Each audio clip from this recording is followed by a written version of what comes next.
So I'm super excited to be with you guys here today, and I've got to thank Yana for putting this on.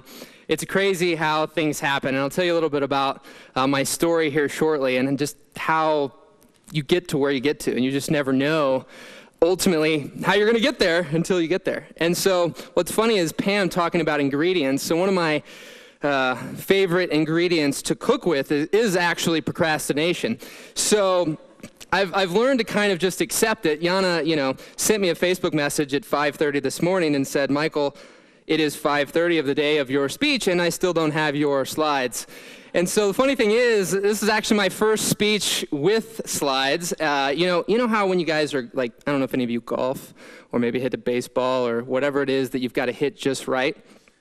Well, all my other speeches I actually haven't hit just right because ultimately I was just flying by the seat of my pants. I had a lot of bird moments and ultimately had no idea where I was going and got lost in the presentation. So these slides are going to help me. So today, I'm throwing a little loop. Childlike happiness will be incorporated, but I really want to talk about how anything is possible. And so for me, it's pretty crazy, the journey that I've had, because I'm from a little small town. I always hear the excuse from people that, ultimately they live in this little town. And sometimes I hear people say they live in a little town with 100,000 people. It's a lot of people still. My town has about 30,000 people, but I've been able to travel all over the place and meet some pretty incredible people. So my little journey started here at 7 years old, my entrepreneurial journey. Our house overlooked the football field. And ultimately, I wanted to cut a hole in that fence and sell hot dogs and popcorn to the opposing team. But like many people who try to start something, I actually did not start, and thus my first thing failed miserably. I didn't sell anything. And so it was an idea, but yet didn't go so well. So ultimately, from 7 till about 19, I tried or thought about trying a lot of different things. Any of you, I've had it called popcorn syndrome. You're just popping all these different ideas, or shiny object syndrome. You have all these different ideas, and you just never do anything, right? And so that was me. I was into dirt bikes, four-wheelers. I had the lemonade stand. In high school, I had a candy machine business. I had a paper out, which was the longest thing I had. I had that for about 8 years. And then all these different things, but I couldn't figure out what I wanted to do. Well, we actually made these crazy movies in high school. One was called My Dad's Gone Nuts, Stinky Socks Stolen, and The Vault, which made it into a couple film festivals, which was fun. But my dad actually works at a cemetery. And so through these movies, my dad got asked about, can you make these slideshows for funeral homes? And so, somebody passes away and there's a video that plays with the pictures. So I did that. And that was my first thing in the video space, which I'll see here in a second is what I ended up starting. In the video space, I made these slideshows.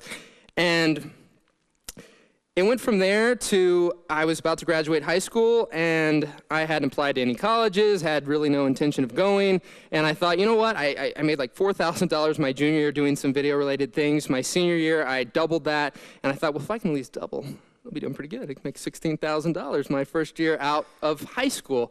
And I had to convince my parents to let me ultimately not go to college. And they were probably the easiest ones to convince, but a lot of people around me thought I was crazy and told me I would not succeed if I did not go to university, if I did not go to college. Like, no way, it's not happening, right? So for most of you, I don't know what negative things do for you, but for me, I was like, I'm gonna prove them wrong.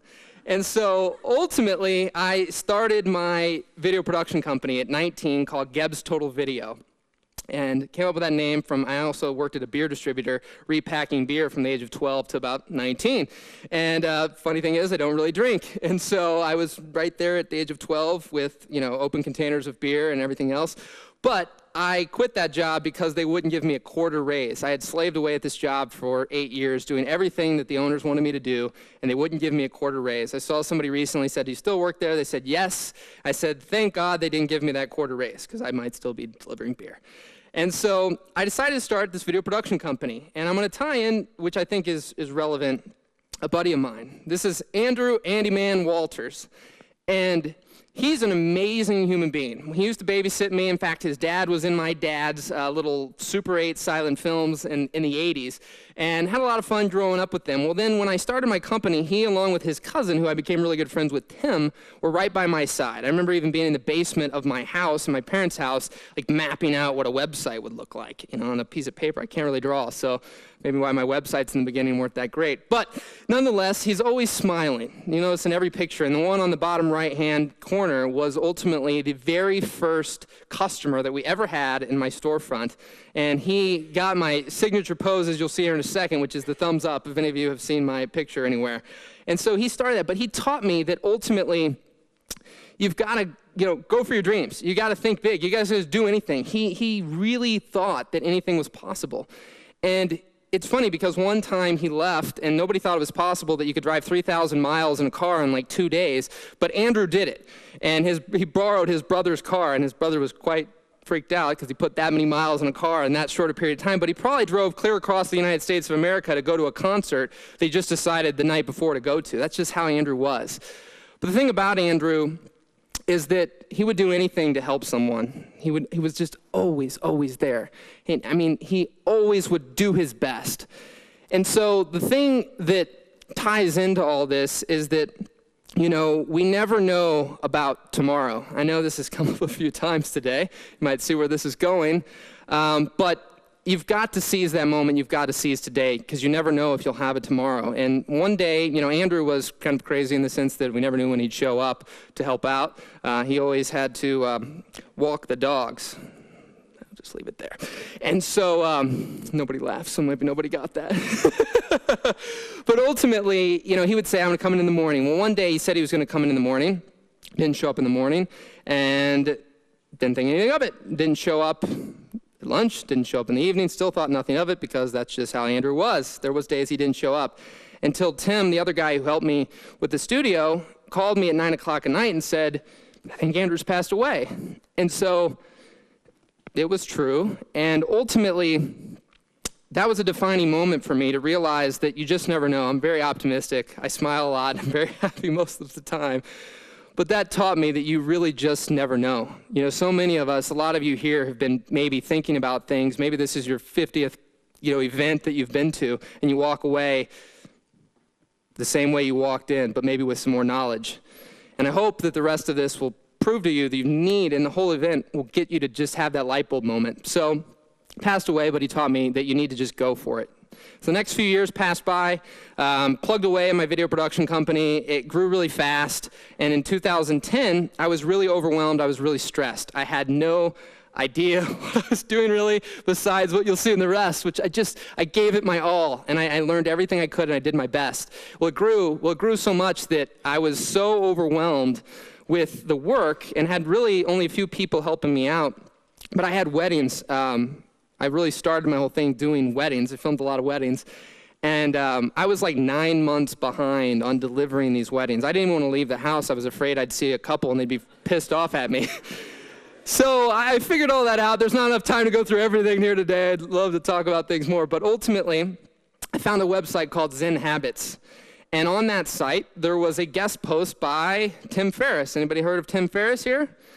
So Tim Ferriss, The 4-Hour Workweek, is, I read his book, and it re-lit up the entrepreneur inside of me. I'm probably video guy second, entrepreneur first. It's funny because I stayed focused on the video thing once I started that from about 2006 till 2010. Then his book effed up my life, or Ben fucked up my life.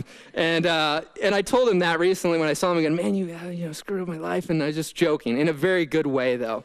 But within 2 months of reading his book, he talks about reaching the unreachable. And I actually reached out, and I got to film Tim Ferriss's launch party for the 4-Hour Body. And it was crazy because it happened so quickly. But then from there, that's where we'll tie in the rest. Some just incredible things that I never dreamed were possible started happening. Just, I don't know, it was just crazy. I can't even fully still explain it to this day, but a lot of things changed. 2010, December, I believe it was 10th. That's actually, my dad does these shirts, and I got him to wear one of my dad's shirts, and one of the things we did in the future. So the next thing you guys have seen, 2 thumbs up. We'll take a photo while I'm here sometime. But ultimately led me to being able to get some thumbs up photos with some pretty incredible, inspirational people in my life. Thank you. I wasn't expecting that. You'll see Tony Robbins, Richard Branson, Jonathan Fields, which is where Yana found me, Lewis Howes, Derek Halpern, and my grandpa's up there, which I'll tie up in the end. But ultimately, when thinking about this, I thought, flying over here, I honestly had no idea still what I was fully going to talk about, which was just not too long ago. And so flying over here, I thought, what is it? Hindsight's always 20/20, right? And so looking back at all these opportunities and all these amazing things that have happened, there's 5 things. And yes, I have a 5-step process for you to success and happiness. And so ultimately what's even funnier is, I stick Gebs in front of everything. I had Geb's Total Video, I had Geb's wedding films. I could have Geb's lawn mowing business. It doesn't really matter. And so ultimately Gebs is where these 5 steps come from. Each letter stands for something that I'm going to tell you guys about today, which is each one of them has helped me achieve what I've achieved. So let's get right into it. So the G stands for giving. As Yana said, when she called me, she gave. And she's been coaching me, and she's been incredible, because I always say coaches need coaches, right? And so even myself, happy guy over here, was struggling with some things at the beginning of the year. And so she gave, but everything that I've done, from Tim Ferriss through Tony Robbins, all of them initially, I have given something. I was talking to somebody at lunch, and it was talking to me about the fact that, I have something, like video production to give. It's something really tangible that, people need. But I don't necessarily have something. I'm interested in food. And so for me, everybody has something that people need. I'm like, well, look, you have a video guy now, and I have somebody that want to go somewhere I know about food, because otherwise it's go around aimlessly trying to find good food and end up at places that I don't like. So, but people, everybody has a gift. Everybody has something of value to give, and I've always give unconditionally, which ties into the next one, which is expectation and removing it. See, when I've had the most success with that, if you will, is when I've given without expectation, without expecting something in return. Because I feel like when you give, you get let down a lot when you're giving with the expectation of someone doing something for you in return. So if you just remove that and just do it unconditionally and don't worry about it, believe me, I hope I'm not the only one on the planet that's had some cool things happen. But if you do that, in time, I'll tie in a story of how I got here. And it took almost 2 years of the first thing that I did where I gave. And then now I'm here 2 years later. So the next one, which is probably the one that I believe in the most, is believing and belief. Ultimately, the biggest difference between me at 19 and me at 27 now is not really how I look. In fact, I show up to Tony Robbins shoots one-on-one with a billionaire in this type of outfit. So I don't really change myself. If I go to a wedding, I do wear a nice, shirt and stuff. But beyond that, most of the time, if it doesn't call for it, this is how I look. So there's not much difference between me and 19 and 27. The biggest difference is my beliefs, my confidence. Hope it's not cockiness, but my confidence. And, I believe now that really anything is possible. I'm very conscious and aware of it. And I believe that if you do believe, as cheesy as it sounds, but you also take action, these amazing things can happen. Because when you don't believe, I was talking to another guy at lunch, and we were talking about, I've gotten to go to Fiji, Tony Robbins' Date with Destiny, and it's pretty incredible. And, he said, oh man, not right now. I remember finding the Date with Destiny for the first time and seeing my friend, it was $14,000. This was before I got into all this stuff. And I was like, that ain't happening. That's a lot of money. Then 2 weeks later, he announced the UPW for $500. Talk about shocking. I'm like, I can do that. But I thought to myself, you know what? Instead of paying even $500, I'm going to reach out to Tony. I'm going to find his personal email address, and I'm going to reach out and tell him, I'd love to film something for you. You helped me. I'd love to give back, and helped me only through his books and things like that. And so, I didn't find his personal email address. That didn't go so well. But I actually found one of his security guards, and I reached out, and I got a response from them. Some of you, I'm assuming most of you from this group probably know who Tony Robbins is. Most of you can get yes. You bet, hell yes, all right? And, I was kind of naive. I didn't really know how big he actually was. And maybe if I did, I might not have reached out. But, which will tie in, I did. Well, we'll have to tie that one in a little later. The next one's best. I do my best on everything. No matter if I'm doing something for free, I'm getting paid for it, whatever, I do my best. So many times I coach like some videographers and other people trying to start, companies and stuff, and you'll see them say that they've been in business for 10 or 20 years and they're still getting crap clients and crap work. It's because the first thing that they did crap, or as you will, a turd. They did a turd job. They got $200 and they said they didn't get paid enough, so they did a $200 job instead of a $20,000 job. So I don't know where I got this instilled in my, belief system long ago, but I've always known to do my best. And so that's what I've done. And the next one is simple, which I wish I did actually a lot more. We all should keep things simple. But for me, it's actually a little bit of the childlike happiness, or the being simple-minded, actually, tying back into Tony things. See, for me, there's a lot of things that I've done. I don't have all the answers, and I really have no clue what in the world I'm doing, but I just do it. And I don't really care what in the world's going to happen. And some of that's probably happened because of the Andrew story, where it's like, you know what? What do I really have to lose, right? What do I really have to lose? And I'll have a quote here shortly that ties all that in, but if you can, come from a place when you were a kid. I've spoken to a lot of kids, and you always ask me, excited to be here, like I speak at these career days. And everybody lights up and they raise their hands. And by the time they're in high school, and these are like fourth graders, by the time they're in high school, you ask them, and none of them are excited to be there. I don't know what happens between fourth grade and eighth grade, but they get their dreams squashed. But when you're a kid, you still dream big, you think big, you'll do anything, you fall down, you get bloody knees, and you get back up and you fall down again, right? And so you've got to come from that place of just not needing to have all the answers. I can promise you one thing, it's not going to be easy. None of the things that I have achieved have come with just, 2 thumbs up. It hasn't. It's been a lot of hard work. It's been a lot of hard work. But tying in success, I got double S, Gebs. The success, I was just talking, lunch, I got fired up with some of the conversation, but so many of us think of success as a destination, as cliche and cheesy as it may sound. It's not. If you truly can just enjoy the process, as my buddy of mine says, passion for the process, success can happen all the time, every single day. It doesn't just have to happen after you've achieved X, Y, and Z and then get there and go, oh, that was wrong. The worst thing that's going to happen is you get a no, but you get a no when you don't ask. That's how I live my life now, is by asking or by trying.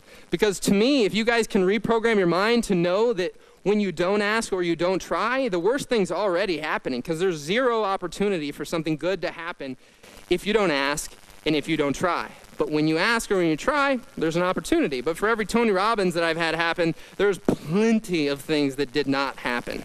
But nobody sees that. Why? Because nobody cares about any of that. They only care about the pictures with Tony Robbins and all that. That's cool. That's great. But that's part of the process. It's the trying, the failing, the getting back up. So that's my quote. I didn't tag it. You can use it, though, if you want. No. All right. So that's me and my grandpa. So the journey here really quick. So I started wanting to get into shape. I was actually about 190 pounds. I'm about 150 something right now. I've been eating a lot over here in Berlin and London though lately. So we work this back off when I get home. Of course, my girlfriend and I have walked like 25,000 miles. So maybe I'm okay. But I was trying to get in better shape. And ultimately, it got cold and I could no longer walk outside. And I thought, what am I going to do? So I went to the mall. I started walking at the mall. Well, little did I know that my grandpa walked at the mall, because I only saw my grandpa probably at holidays, and that was about it. So we started walking together, and I'm so thankful that I built up a life and built up a business that I get to walk when I'm at home with my grandpa every morning. Well, I posted this picture and said just that on Facebook, and Jonathan Fields saw this photo. And he said, I'd love to have you on the Good Life Project. What's crazy is I reached out to Jonathan about a year before that. So it's crazy how the littlest things, he's not Tony Robbins, he's not somebody big and huge, and my grandpa is why I'm here today. Right? Just posted a picture. That's it. It had nothing to do with anything else I've achieved or anything else I've done. You got to put yourself out there, you got to do. Funny thing is I asked my grandpa 2 questions. I said, what is something in life that you've done that you regret, and what is something that you haven't done that you regret? Well, I asked them the one of haven't done first. Instantaneously, he had an answer. He said it wasn't getting his book published. But yet, he let one human being ruin that for his whole life. This one publisher asshole told him that if he'd written the book 50 years ago, that it could have been a bestseller, but now, no longer. And so he has hung on to that his entire life. He's hung on to this one person who told him it wasn't good enough right now. But we all know, we live, you're all here, you're all, thinking big, maybe not, hopefully. But you all know there's tons of opportunity, right? So this is nothing anymore. You can publish your own book. You can screw all the other people that, the gatekeepers. But I asked him, what is something that you regret doing? And he had to think about it. I said, stop right there. You don't need to think about it. You instantly had the thing that you did not do. So thus brings me to, you only regret what you don't do, not the things you do. So, I just hope that you guys go out and do something. It doesn't matter what it is, right? I can tell you right now, I don't know if I said at the beginning, it's one of my bird moments, I can't remember if I said this, but ultimately, I wouldn't have been able to even stand on this stage just a few short years ago without having a heart attack. Now, I couldn't do it. I mean, literally in school, I had to hand my papers off, my creative writing papers, which I would laugh uncontrollably for the first 30 seconds, and they didn't think it was very funny. And then I just had to hand it off to somebody else. I always got docked points, but I couldn't do it. But I'm on this stage today, and actually I feel really great. I mean, that guy over there, man, he got me excited. Carl, but go out there and do, please. Doesn't matter what, just start. That's all you got to do, little things every day. Because it's better to have a little bit of something than a lot of nothing. So rock and roll, my friends. Truly appreciate it.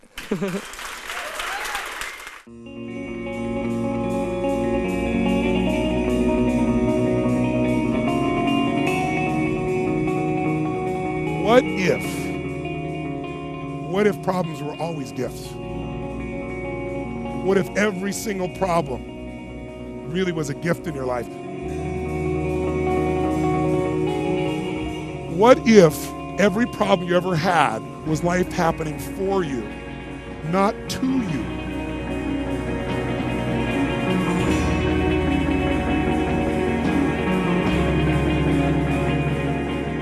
What if everything in our lives is guided?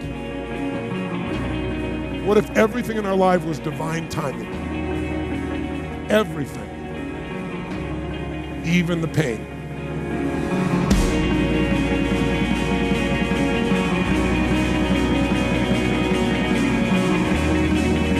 When you're in the darkest place, when you feel like all is lost,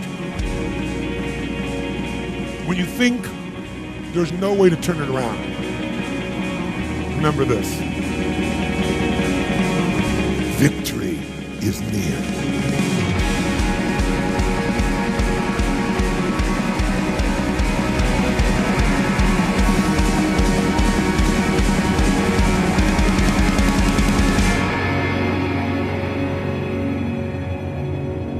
I would like to thank you for reminding me that it's about what's inside, it's about your spirit, it's about what you can give.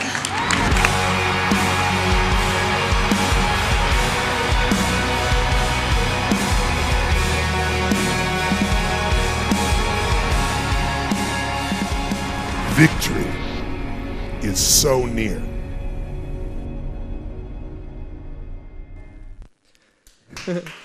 One more thing, I already took my mic off, so I didn't get to preface that. That was a Day with Destiny event that myself and my team put together, and that was a pretty emotional ride. Probably one of the things I'm most proud of that we've ever put together. But that girl actually in there, she wanted to commit suicide, and that one moment you see in there, and Tony brought her up to another guy who basically described the story of saying that he felt the same way that she did, that he wanted to also commit suicide, that nobody cared about him, he didn't want to exist.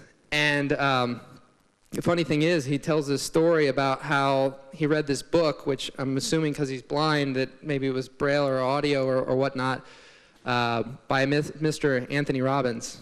and that's who changed his life, and that's why Tony was crying there in the video. So if you notice, he said, it's about what you can give. So give, my friends. Thank you.